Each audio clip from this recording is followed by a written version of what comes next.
Постои политичка волја за помирување, ама за законско решение ќе се почека. Собраниското координативно тело денеска потврди дека амнестија нема да има за директните учесници од ланските собраниски настани, ама законот доправа ќе се подготвува. Црвените линии за амнестија според премиерот Заев, кој беше дел од состанокот, биле јасната дистинкција меѓу физичко насилство и тоа некој да биде заведен. Треба да се разграничи што е тоа насилство и физичко насилство, организација и осмислување. И што е тоа некој да учествува во толпата, да биде заведен, да биде понесен или слично. Сите може да се согласиме дека терористичко загрозување на уставниот поредок не е нешто кое што треба да ги опфати сите, така? И не навлегувам подетално, само го кажувам како пример дека имаме потреба да направиме јасни дистинкции и разграничување.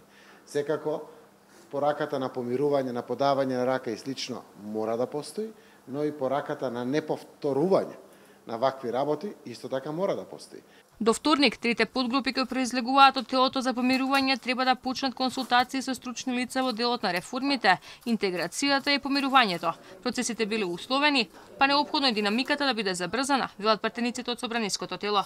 Дадовме и рокови до вторник, овие три подгрупи да се состанат, да ги разгледаат своите области на делување, да излезат со конкретни предлози и решенија, секој во своите домени и конечно да дадеме една динамика на целиот процес. Сите овие процеси се комплементарни и секако примарен интерес на јавноста и на медиумите.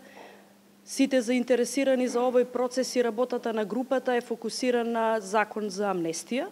Осумината одметнати претеници веќе го потсетија премиерот дека нивниот глас на 19 октомври за уставните измени не бил бланко подпис, па го повикаа веднаш да почне со реализација на процесите кои што се условени. Опозицијската ВМРО ДПМН одбива да учествува во вакво тело за помирување, откако власта не го прифати нивниот предлог за амнестија со кој бараа неселективна правда за сите инволвирани во настаните од 27 април.